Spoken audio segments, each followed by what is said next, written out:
You've been searching for the best way to generate passive income in your life and heard that real estate is a great way to do it. But you're tired of all the so-called gurus who are all talk and no substance. Get ready to celebrate because Kevin Bupp has spent 14 years successfully making it happen. This is the Real Estate Investing for Cash Flow podcast. Now, here's Kevin Bupp.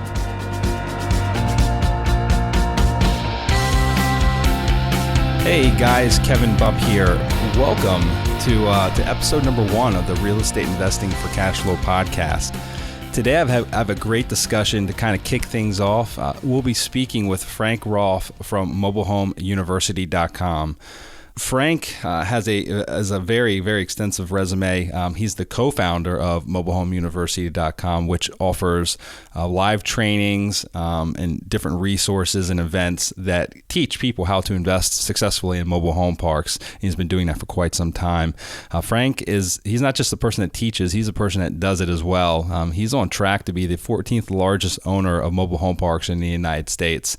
And what that really means, just to give you an idea of what that means, what kind of grand scale that is. He owns over 100 mobile home parks, and that's about 9,000 spaces. So he has over 9,000 spaces or mobile homes in these 100 parks that he owns. So he's a big player, and he's been doing it for some time now and has lots of good knowledge to share with us today. He's also authored many books and articles on the topic of investing in mobile home parks.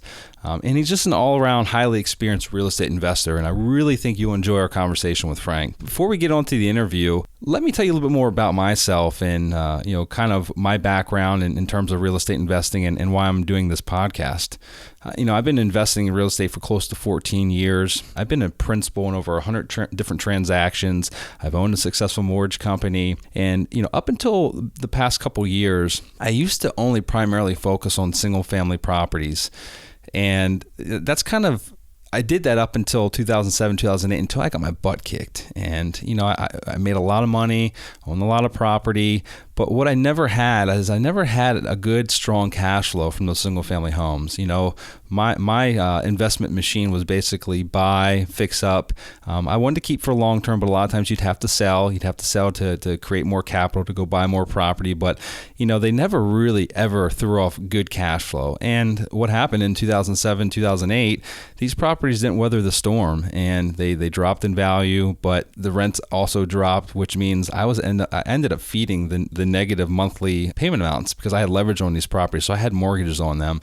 I ended up paying for it out of my own pocket. And I vowed when that happened, I gave a lot of these back to the bank. Just so you know, I gave a lot of those properties back to the bank. I did a lot of short sales, a lot of deed in lieu of foreclosures. And I vowed at that point in time that I would never ever let this happen again. The conclusion I came to was that I was going to strictly focus on cash flow type properties. And what that means is multi-family, multi-unit dwellings. And that's just me. I know there's other cash flow type of properties out there, but I vowed to focus strictly on multi-family properties, so apartment buildings and mobile home parks. And the reason why I wanted to create this podcast was so that we could bring you the experts of this industry, the experts that actually own apartment buildings, that are out there, in the trenches, buying apartment buildings that are cash flowing, buying mobile home parks, people that have been doing it for years, and people that we can learn from each and every week. So with this podcast, what we're going to be doing is we're going to be releasing a few extra episodes here for the first few weeks, and then we'll have a regular weekly schedule, which will be every Monday morning. So expect to see a new podcast episode every Monday morning. And, I'm super excited about this, and just can't wait for you guys to get to meet these different experts of the industry that I've had a chance to get to know and have conversations with. And I don't want to just keep drawing this out, but I would really like to get on to the interview with Frank here. And so let's move on to today's discussion with Frank Rofre. Okay, guys, like I mentioned today, we have Frank Rofre on the show. Frank has quite the impressive resume. He is currently the 17th largest owner of mobile home parks in the U.S., which roughly equates to about 9,000 or more units owned and managed. And he's actually on track with the current properties that he has under contract to become the 14th largest mobile home park owner in the United States. He's also the co-founder of mobilehomeuniversity.com, which is a website that provides training and resources for those looking to succeed in the mobile home park business. He's an author of numerous books on the subject of mobile home park investing, but I'm sure his resume goes on and on from there. So Frank, why don't you please just take a minute and tell our audience a little bit more about yourself and how you got into this crazy world of mobile home parks. Sure, Kevin. Basically, I got out of Stanford in 3 years, mainly by going to summer school. Started a billboard business out of college, grew that into the largest privately owned billboard company in Dallas-Fort Worth, sold that off, and then had to find something new to do, so I didn't die of boredom.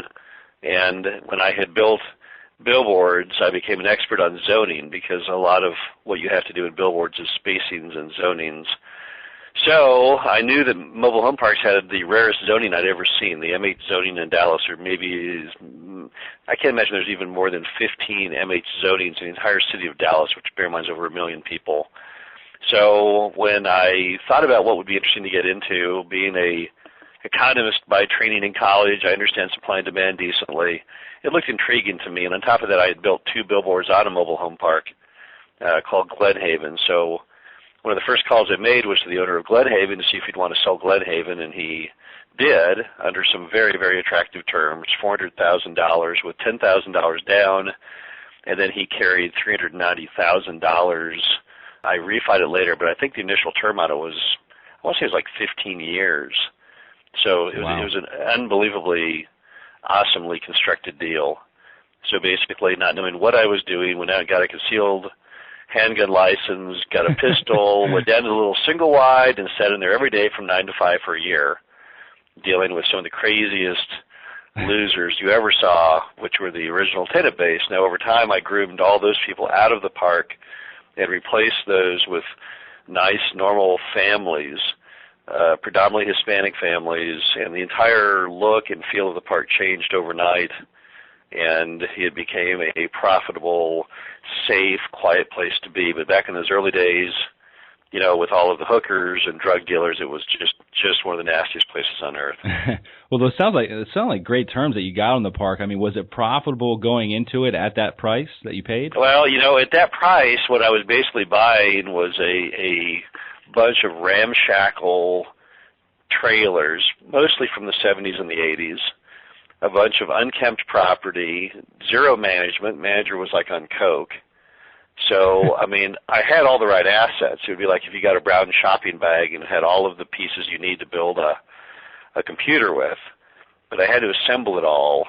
That was the challenge. So, day one, negatively cash flowed, but I was able to get it up to break even within about 3 months, and then get it where it was cash flowing positive. If you move the time clock forward, about 7 to 8 years later, I sold it for $1,525,000. Wow! So it was clearly very much worth doing, but a lot of that first part was complete luck, because I didn't do any due diligence. I didn't know what I was doing. So that one you'd have to chalk up to just clear luck, because there was no great skill set on my part, other than realizing that what I had for a business was not going to work, and I had to change it. So that was my big contribution, I guess, was converting it from a god-awful white trash dump into a fairly nice, predominantly Hispanic family park. Well, that sounds like quite the feat. I mean, can you give us an idea of what that consisted of when you bought this thing? You went in there. At least tell us how many spaces it had, and then give us a real quick overview of the process. Yeah, it had about 83 spaces. It had probably about 60 occupied. Probably of the 60, maybe 40 were park-owned homes. 20 were not. I had some RVs in there as well, but the tenant base was just horrid. I mean, the park had been extremely nice at one time. In fact, my old orthodontist back in Dallas had lived in the park while in medical school in the 50s, and thought it was just clean and charming. And he told me everyone in the park owned a sports car, and it was mostly people who were in medical school or dental school and things like that. So it was a whole different crowd. And then, of course, that was back when the original mom and pop owned it. Later on, when they sold it to the guy that I bought it from. Well, he just ran it right in the ground. He lived in California. He never checked on it. And what happened was, he hired a manager. He had no supervision of the manager. The manager turned out to be like a drug addict. And yet he never fired him or replaced him. He just let the thing drift into oblivion. So that's kind of how it was when I showed up. And what I had to do was, obviously, the people who wouldn't pay, kick them out. The people who wouldn't behave, kick them out. And while I was kicking them out and running ads, the new dynamic that wanted to live in the park were these Hispanic families, because that part of Dallas had become predominantly Hispanic. And so I was more than happy to have the population mix change over to that. And then where I got my big break occurred probably in year 2 or 3, when they shut down another mobile home park in Dallas that was all Hispanic. And so I went over to the park, because it was actually in the paper. It was being redeveloped. And bear in mind, at this point, all the manager wanted to do was get the people out of there. So I said, hey, I'll take all of them. Here's a bunch of flyers. Well, we picked up we filled the park off that. We got maybe 20 or maybe up to 30 people in their trailers that were moved from that park over to my park. I did not even have to pay the cost of moving. The owner of the park paid the cost of moving. That was part of the agreement he had to tear the park down, was that he would give each tenant like $3,000 to move their trailer. And that really turned the corner. That took Glenhaven then to completely full. Then the mix changed dramatically, right? Then I had less park-owned homes than non-park-owned. Over time, I sold all the park-owns off, so that I had no park-owned. And so your goal was to sell the units off, and so all you had to do. I just wanted to be in the land. But I figured out even back in the days of Glenhaven that the land is where it all is, and the homes, don't interest us at all. So I had already started repositioning it like that. But that's kind of how it worked. And then after that, I did that park, then I bought another and another, and and here we are today. We've got about almost around 100 parks. That's the whole exciting story. That's incredible progress. And it brings up another point is, it sounds like you had a lot of work on that first park. Obviously, there was a huge reward at the end of the tunnel. You bought for $400,000, you sold for 1.5, so you had a gain of 1.1, and I'm sure you had a lot of cash flow along the way as well. But do you think it would have been easier if you decided to go into the apartment business instead of mobile home parks? No, I looked at all the different real estate items on the menu, Kevin. When I sold the billboard business out, I looked at single-family, duplex, apartment, retail, everything, industrial, build-to-suit, everything. And the problem was that there was no money in any of them that I could figure out besides the mobile home park. Your typical apartment deal that you see out there, the normal apartment deals are sold on cap rates of 7 or 8%, and there's really no upside in them at all. The ones that people think of where they think, I'm going to make a fortune with this sour apartment deal, those are traditionally incredibly scary apartment complexes, predominantly in the ghetto, and I would be just way too afraid to touch that. I mean, Glenhaven had all the aspects of a failed apartment, but not in a scary manner. Right. Apartments just scare me to death. I mean, you walk in a bad apartment complex, and I just freak out. I mean, I don't know, who's staring at me through what window. At mobile home parks, you feel very in control because, the houses are separated, and it's just a different animal. I would have never, had Glenhaven been an apartment complex, even on those terms of 400 with 10,000 down, I wouldn't have done it. I would have just been way too afraid. Also, during that same era, a guy I went to high school with bought one of those failed apartment complexes, and it just absolutely ate his lunch. And he ultimately, I think, gave it back. So I've never seen or heard any great tales of making money in apartments, other than those people who were lucky enough to buy them in the 70s and the 80s and ride them up with inflation. Those are the right. Those guys. But that wasn't what I was all about back then. So at this point in time, you were living in Dallas. So this was kind of in your backyard, or literally 15 minutes from my house. Okay. But nowadays, you've got parks in multiple different states. I think upwards of 17 different states. We're in 17 different states today. We did buy a park. We have one park. We have two parks that are within an hour of my house here in the St. Louis area. But the next nearest park after that is 4 hours, and then most of them are predominantly over 8 hours away. Some would be like 18 hours away. And how does that work out? I mean, would you suggest someone that's looking to get into the mobile home park investing business, would you suggest that they maybe start off with something that's in their backyard or, within, let's say, an hour drive, or should they not limit themselves? I would tell people they need to be more tightly focused on the quality of the deal and not so much the location of where it is. The problem is that, you will do much better with a deal with a park that is 10 hours from your house, but it is a perfect park, city water or city sewer, not many park-owned homes, if any, room to push the rents. That park will be a much happier experience than one that's not a great park but is close to home. Okay. Right, because a lot of the things that are wrong with some parks you can't fix. So being close to your home, it doesn't help you fix it at all. Okay. So it seems like it should, but it doesn't. And you hire an on-site manager, correct? I mean, you have an on-site manager living in each one of your parks. Is that the system you use? Yes, we always any and all of our managers must live in the park in question. We don't allow anyone to manage a park who does not live in the park. So and also we develop systems over time of how to manage people in the parks. Once you understand what drives profitability, managing them effectively is not that hard. I mean, when you're coming in from the outside, you've never done it before, it seems impossible. Once you figure out kind of how it works, it's not a big deal. Okay. And I'm assuming you probably normally find that manager, it's someone that's already living in the park, or I mean, do you bring them in from outside, or what have you found to be the best way to find the best manager for that position?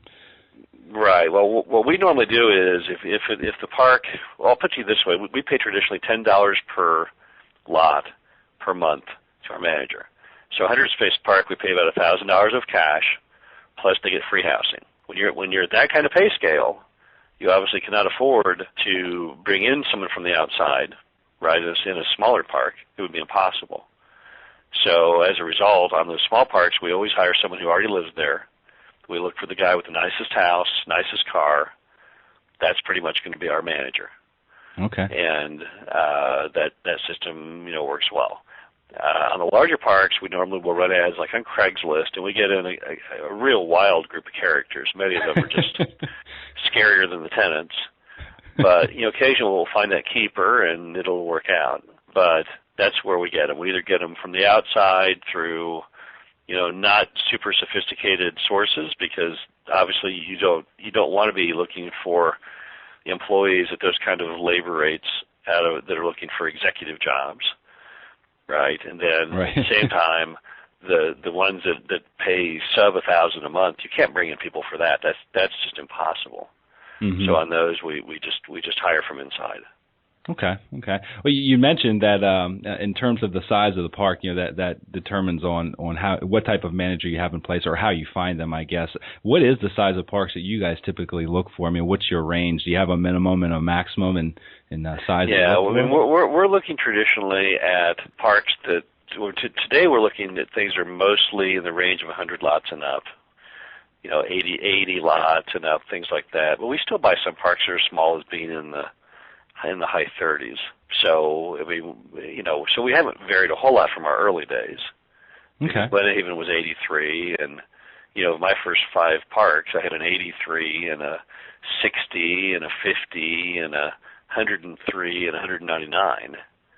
So not really that much has changed. I asked that because we have a lot of the people that are going to be listening to this interview are either new to real estate investing in general, or they've been investing in single-family homes, maybe duplexes and small multifamily type things, and they're looking to make a transition into buying mobile home parks, but just really don't know where to start and don't know what they should be looking at. And I know that a lot of the larger parks have bigger competition from some of the bigger the REITs and institutional buyers. But if you had just one nugget of advice for that newbie that wanted to get into the business, in terms of what they should be looking for and where they should be looking, I mean, what would it be? Well, what you want to, some basic frameworks is you'd want to buy stuff that has at least a 4 or 5 point spread between your node and your cap rate. Size-wise, when you deal in deals that are under $500,000 in size, the biggest challenge as you get smaller is finding banking And as far as an exit strategy, a lot of your largest players are trying to buy stuff that are 100 spaces and more. Okay. So if you put all that together, the ideal park would be a park that's, probably 100 spaces, that's $1 million, that's got a 5-point spread, and that's kind of the normal what we're looking for. All right, great. And you mentioned financing, and what types of financing are available? I mean, do banks even want to touch these things? I mean, we just did. We unbelievably, Kevin, we've had 8 closings this week. Wow. And of those 8 closings this week, about half of those are bank loans. And yes, banks still have they have no problem. But mobile home parks have the lowest default rate of any real estate sector. So that part all works out good. It's a lot easier, however, if you're doing bank loans that are $500,000, because then I can use loan brokers like Security Mortgage Group. That's a huge improvement. Otherwise, we are ourselves having to hit small town banks. So you prefer using a loan broker than just going to a local bank or a direct lender? Absolutely, yeah. We much prefer using loan brokers. What's the reasoning for that? Your life is just so much easier. When you use a loan broker, they build the package. They know what the package should look like. They know all the banks making loans that you've never heard of because they inventory. They know. Last 9 loans we did was this bank in Iowa. You've never even heard of that bank in Iowa. So it just saves you a ton of time. So they're more successful. And then traditionally they also get lower interest rates, longer terms, better stuff. Okay. So we pay them 1 point on performance, which is just an absolute bargain. And we wish there were more things out there that were set up like that. I mean, because we would take use of any and all of them. Okay. Well, half these parks you said you financed through a bank, and how about the other half? What did you use to put those deals together? Okay. Well, the most of the rest of that is all seller financing. Okay. So basically, we have three ways we do it anymore: seller financing, and then bank debt, and then conduit debt. So speak a little bit more to that seller financing. I mean, that's probably pretty intriguing to especially a new person getting into this business that may have limited, access to capital, and maybe they have $50,000 or $100,000 laying around. So is that pretty prevalent in the mobile home park space? Getting seller financing? Yes, it's extremely prevalent. It's all of my early deals were that. All of Dave's early deals were that. What happens is it's a win-win. Because, the seller, I'll give you an example. Let's say you bought a park for $1 million and the seller takes it in cash. What happens is you give him $1 million, he has to pay income tax on that. Let's say he nets out $800,000, and then he puts that in a CD at 1%, he makes $8,000 a year. Or if he carries, let's say you give him $100,000 down payment. He only pays tax on that. He only pays tax as the money is received. Mm-hmm. And the money he would have paid in income tax, which in our first example was $200,000, he still earns interest on his income tax until that principal is actually received. So he would actually, in that scenario, with $100,000 down, he would show $100,000 that he would be taxed on. So let's say he pays out $20,000 of that. So he's $980,000, which let's say that the interest rate you pay on your note is at 5%. And let's say he gets a 5% in a junk bond on the down payment money. So he's got $980 at 5%. So that's making about $50,000 a year. So it's, his choice is making $50,000 a year or $8,000 a year. Mm-hmm. And what really fuels that right now is the atrociously bad returns on CDs. Right. Because that's what most of these old moms and pops use are CDs. And those returns are extremely low, and as a result, seller carry looks extremely smart. If interest rates on CDs were at 10%, which I lived in the era when they were at one time, that would be a whole different scenario. Love this content? Want to avoid the most common mistakes that most investors make when they're looking to get into multifamily investing? Download our free guide to the 7 habits of highly successful multifamily investors by visiting kevinbupp.com/guide today. All right, let's get back to the show. Well, I mean, how do you even get to the point of approaching that subject? I mean, because, you can go on LoopNet and look at hundreds or thousands of properties out there, but very few of them ever say owner financing available. So is it can you walk me through the process of how you actually bring up that topic and discuss it with the seller? Sure. Yeah. I mean, now a lot of parks, they are on the front end freely and openly advertised as seller carry. Okay, so that That is out there. If you look on the deal, sometimes you'll see an all cap seller carry. So, that's great. But if you don't, what normally happens is you pitch the idea to the seller, and often the seller, when he first starts thinking about seller carry, what he does is he starts, or not seller, selling his park, he starts thinking about what he's going to do with the money, right? I mean, that's one of the first things they do. And they quickly realize that there's really nothing they can do with it that has a high interest rate. So that makes them much more adaptable. And we will often, pitch them the idea and then pitch them the idea again and then again. And at some point during our exam period prior to closing, they often like the idea, and then it becomes a seller financing deal. So you've already put either on the front end or later on. So you've already put it under contract at that point in time. You're in your due diligence phase, and at that point in time, you're going back and forth and suggesting a seller financing type option. Yeah, so sometimes, some start off life as seller finance. That was what the pitch to us when we look at it. Mm-hmm. Some we initially pitch and they take it, and then some we pitch, they refuse. We start looking at bank lending while continuing to pitch it to them, and ultimately they agree after they talk to their guy at A.G. Edwards or something and see how low the interest rates are. Mm-hmm. They agree to it. Okay.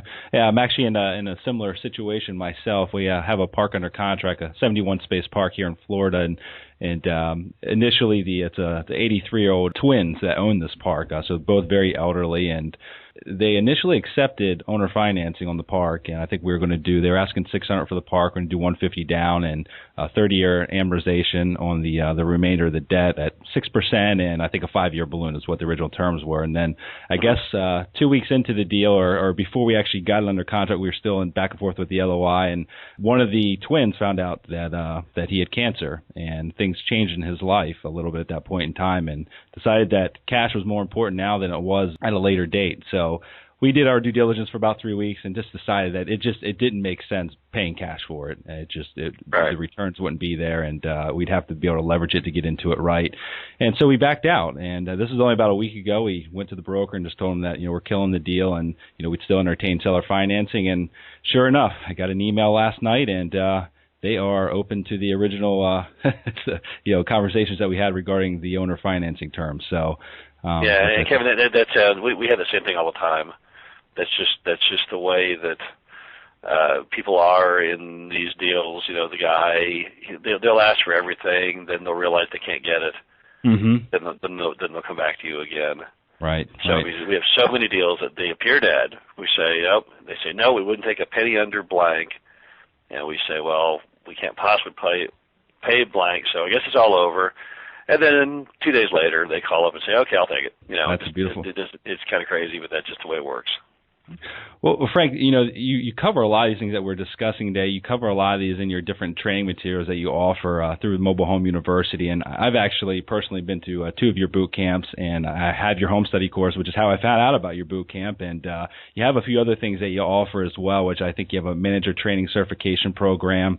I think there's actually I know there's a really good forum on your website that I'm active in and ask a lot of questions, get answers from your different moderators that you have on your staff there. And but can you speak maybe a little bit more to the programs that you have and the boot camp primarily, because I think that is definitely top-notch boot camp to go to. And if you want to learn about mobile home park investing, I mean, that is bar none the best thing out there to do. Can you speak a little bit to the boot camp and what what our listeners may learn if they attend? Absolutely.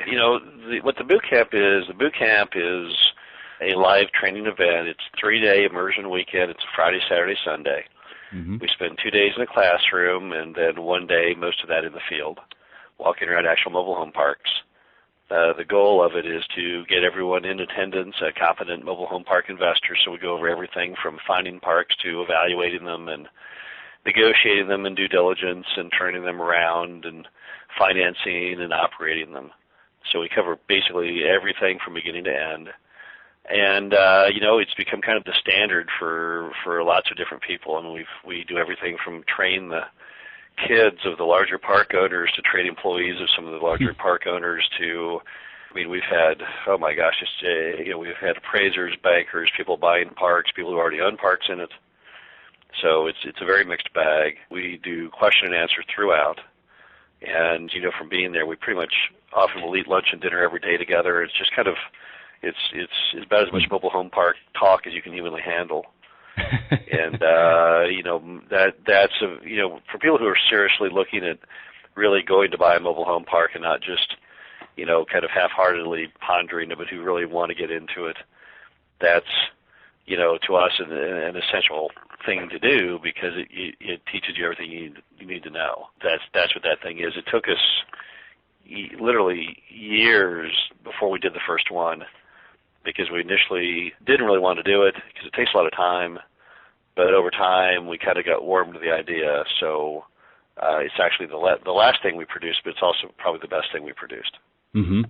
Well, I mean, I can tell you from personal experience, I utilize you have a 30-day due diligence binder that comes with your home study course, and I use that I literally page by page on these 2 parks that I currently have under contract, and there definitely are a few things I would have missed, I would have never thought of. One being a park up in Georgia, we dug down and had some major water line issues, and I would have never thought to actually have a plumber dig into the ground and inspect them. So, right.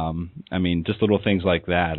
Would probably save me thousands of dollars because we negotiated with the seller and they're going to cover the cost of getting those repaired. So, yeah, we use the same thing ourselves, Kevin. I mean, every park we buy, we use that same guide, because if you don't, you just forget stuff. Right. So exactly. We're as big a user of that as anybody. Okay. Well, one last thing, Frank, before we go, if you had just a motivational piece of advice that you could give to the listeners out there that are thinking about taking the next step and getting into this world of mobile home park investing, what would it be? Well, Kevin, I mean, it'd probably be a lot of things. First off, a lot of people, when they first hear about mobile home parks, which I was no different, are immediately filled with fear, because you hear so much negative on the industry, but most of it comes from sources that are not legitimate, like Jeff Foxworthy, the show Cops. Lots of media love articles where there's some crazy idiot that locks somebody in a pit under their mobile home. It sells papers, it sells people watching TV. Right. The truth of the matter is, no one wants to admit it, but 8% of all Americans live in mobile homes. So it's a very giant market, right? It's a very significant part of the housing puzzle, and it's not scary. See, when I went to Glenhaven, not knowing what I was doing, I assumed that it would be gunfight at OK Corral, and then so I went out and got my concealed handgun license and my pistol. I realized pretty early on I didn't need it. Over the years, I don't even know where the pieces were. At one point, I had the gun in one briefcase unloaded, and then I had the clip in another briefcase somewhere. Okay, so they're not really scary, and that's one of the benefits of the boot camp is you walk around them and you realize these things aren't scary at all. I mean, scary is not the typical adjective people put on mobile home parks. Mm-hmm. So, the first thing is just cutting through all the BS from all the people who all these years have flavored your brain on what mobile home parks are, because they're not anything like you think they are, mm-hmm. right? Then, you look at what makes mobile home parks work, and there's some drivers to parks that are extremely attractive given what's going on in America. Because, typically mobile home parks are all about affordable housing. The country's going down the drain, never going to turn around, in my opinion. So basically, as we keep making more and more people earning minimum wage, that's great for the mobile home park business. So it's definitely on the right side of the curve regarding America at this point. It's additionally definitely on the right side of the curve regarding other unique features. For example, it costs about $5,000 to move a mobile home from point A to point B. So they're definitely not mobile. It means the customers cannot move out on you. Another interesting attribute is, in a good park, you own the land and not the home, so you have mm-hmm. no repair issues or repair costs. But there's just all these, basically all the planets have aligned for parks right now because of how America's ended up. Back only in Kevin, 2004, 2005 era, it appeared that all Americans were on an infinite road to prosperity in housing. Yeah. Because you could just do anything you want, no income doc, zero down home purchase, and then later refi it and pull money out. I actually had a neighbor back in Dallas who had quit his job and he was just living off refining his house. Oh, my right? gosh. And so it seemed like merely owning a house fixed you for life, and that anyone could do it. I actually had tenants in that era where we would evict from skanky single-wide trailers, and they would buy custom homes for $250,000. Oh, my just gosh. up the road. But that's all now gone.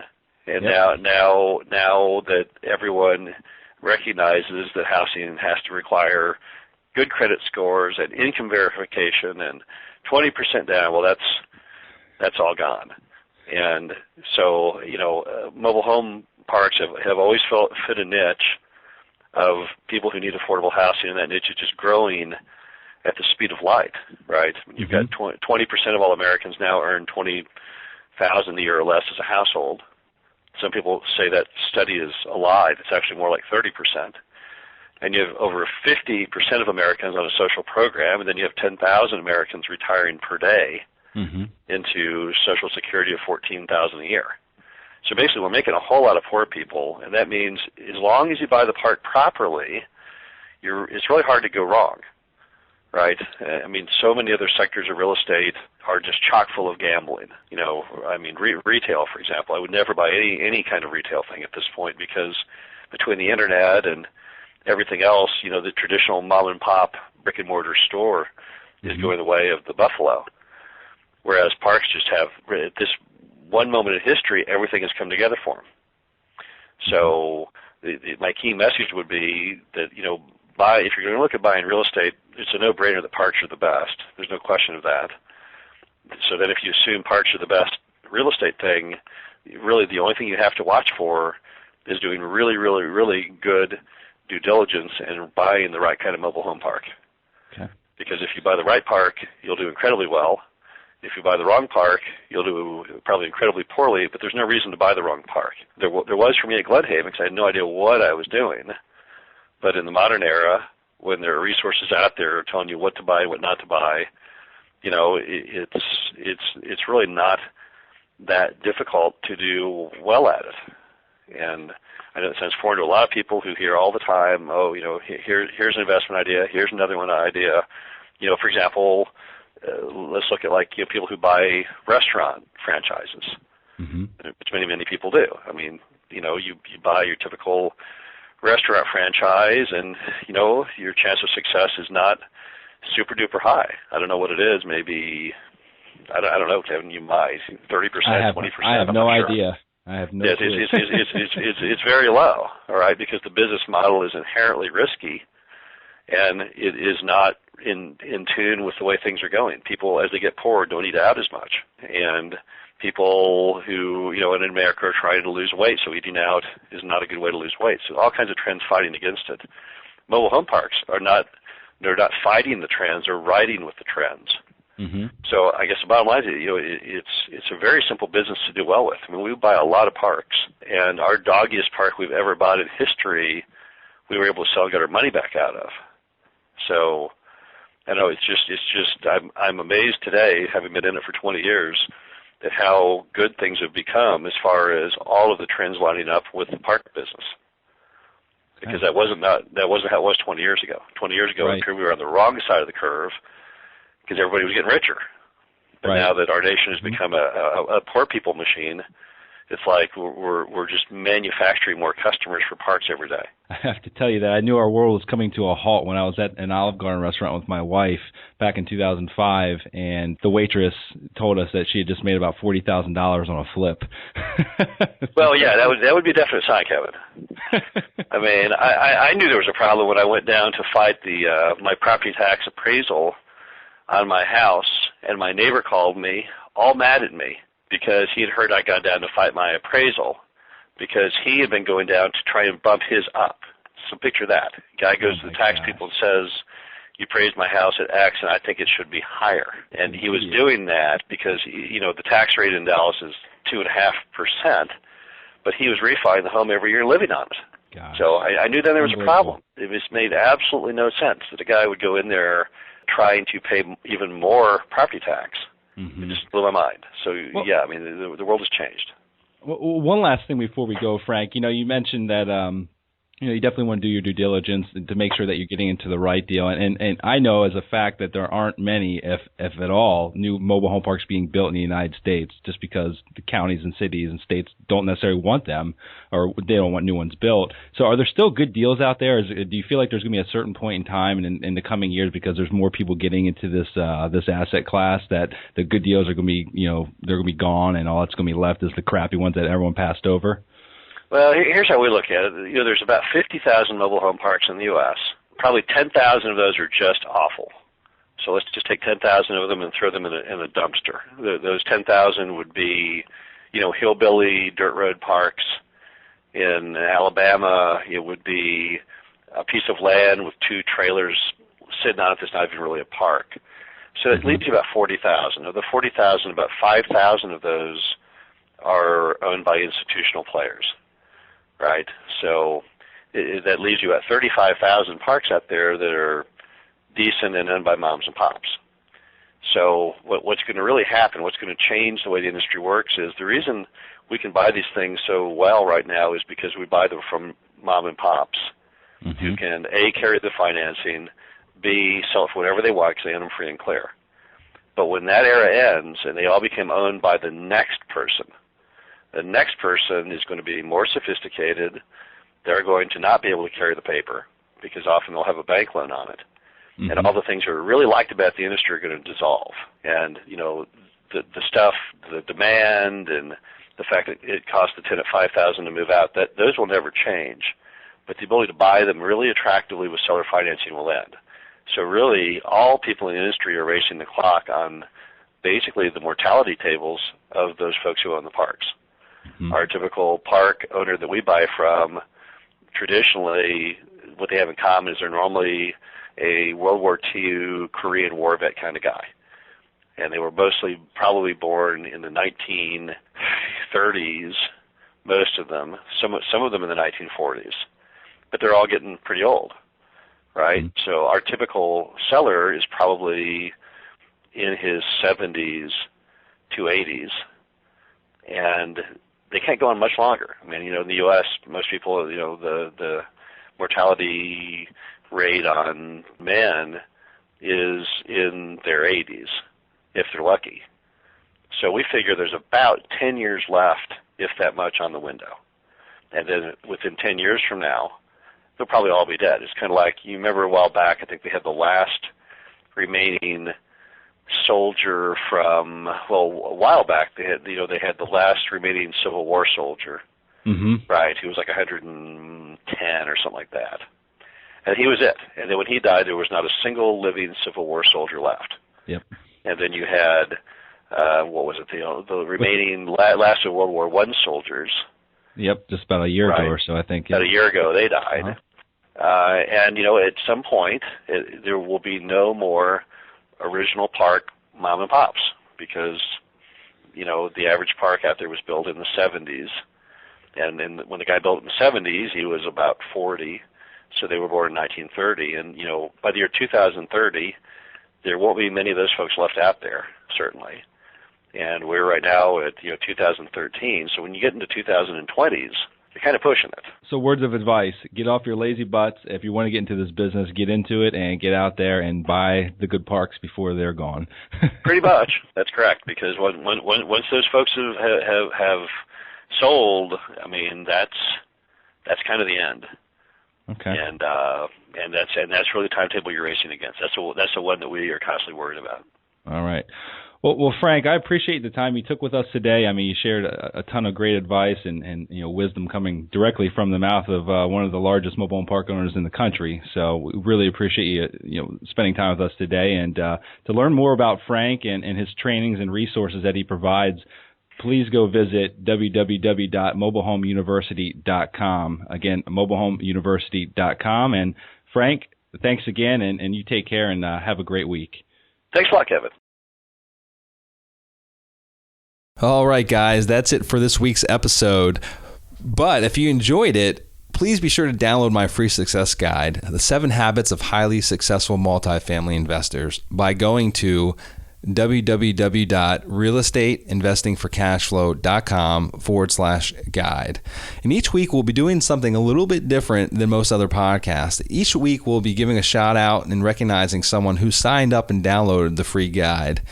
And this week, we'd like to give a shout out to Al Cleef from Sarasota, Florida, for downloading the free guide, 7 Habits of Highly Successful Multifamily Investors. And that's it, guys. That's all I have for you this week. I look forward to getting together with you again next week. And until then, happy investing and go out there and make some cash flow. Congratulations! Now you've got more of the best tricks of the trade in building massive amounts of passive income from real estate. For more amazing resources, visit realestateinvestingforcashflow.com, and we'll see you next Monday morning.